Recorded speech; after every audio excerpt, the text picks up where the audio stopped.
السلام عليكم ورحمة الله تعالى وبركاته. كي راكم دايرين؟ ان شاء الله قاع تكونوا ملاح وانتم تشوفوا لا فيديو تاع اليوم جيتكم فيديو جديده اللي غادي نشارك فيها معكم هاد الكاطو ولا هاد الحلوى اللي تجي بنينه بالبزاف شكلا ومذاقا، تجي تدوب في الفم، معمره بالكراميل، تجي فيها كريمه من الداخل والكراميل، وفيها مكون اللي غادي يزيدها بنه اللي هو زبده الفول السوداني. بلا ما نطول عليكم نبدو خواتاتي بالمكونات وطريقة التحضير.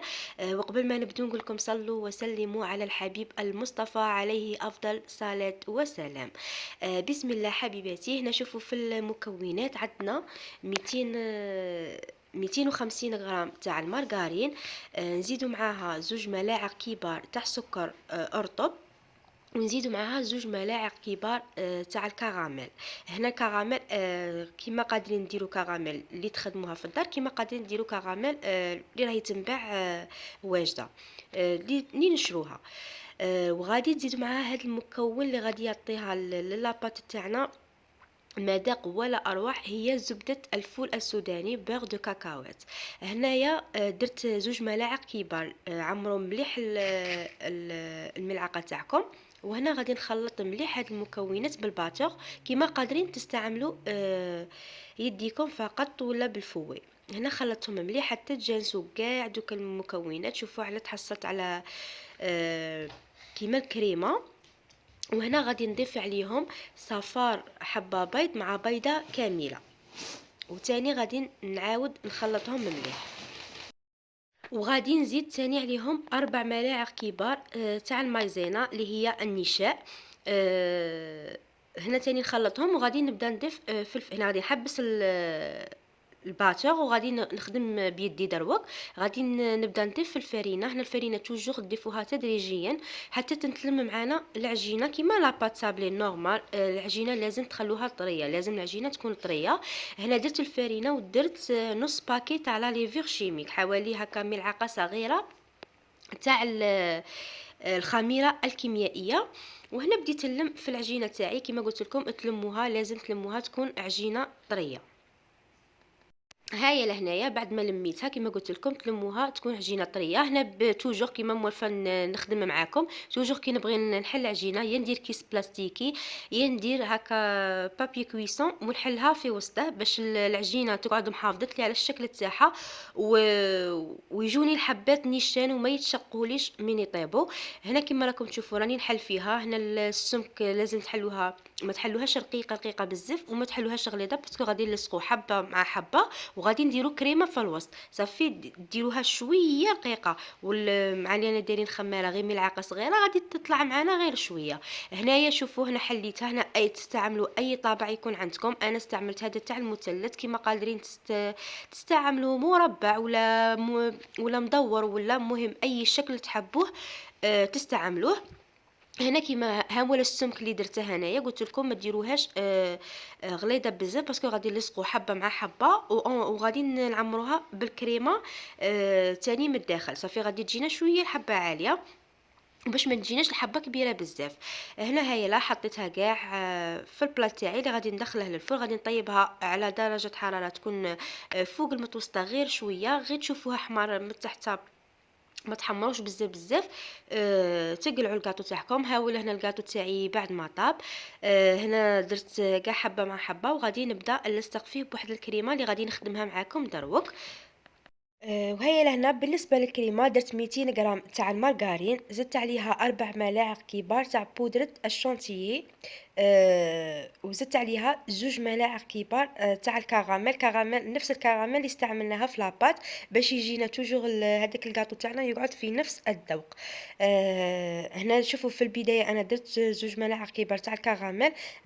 بعد ما خلطتهم لقيت شغل لقيتها ناقصة شوية في الحلاوة، قلت ولا في البنه صافي زدت ملعقه اخرى تاع الكراميل. هنا خلطتهم مليح، تخلطوهم مليح بالباتور حتى يتضاعف الحجم تاعهم ونتحصلوا على هذه الكريمه. هنا بعد ما تحصلت على هذه الكريمه هنا درتها في هذه لابوش، درت وحده فيها هذيك الكريمه ولابوش الزوجه درت فيها هذيك الكراميل. وهنا غادي نبدا نلصق بهذه الطريقه. هنا في لوتور درت هذيك الكريمه ديروا كيما هكا، شوفوا بهذه الطريقه. هنا درت، نتوما من الاحسن قادرين ديروا عفوا، نتوما قادرين ديروا تكتفوا غير هكا كيما نقولوا ديروا خط هاك وخط هاك. انا زدت صافي كترت شويه الكريمه، وهي من الاحسن ما تكتروش كريمه بزاف باش ما تجيكمش الحبات تقهم. كيما قلت لكم باش ما تجيكمش الحبات تاعكم تقهمكم. وهنا في الوسط هذيك كيما حنا نقولوا هذيك الثقبه اللي كانت في الوسط عمرتها بالكراميل، وزدت لصقت الحبه الزوجه من فوقها، ومن بعد تضغطوا عليها غير شويه. وهنا تقعدوا تسقدوا في لو تور تاع الحبات تاعكم، تقلعوا هذيك لا كريم اللي تكون زياده.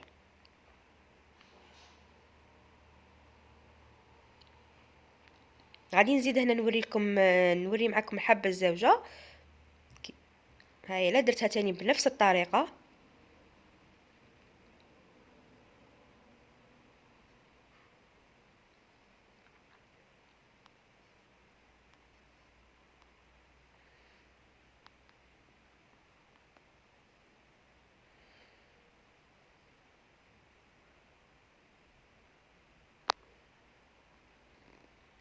وهنايا بعد ما لصقت كاع الحبات تاوعي، هنا غادي نروح ندير غادي نغطيهم بالشوكولا. هنا شوفوا ذوبت شوكولا بيضاء وزدت عليها هنا كي تذوبوا 250 غرام تاع شوكولا بيضاء.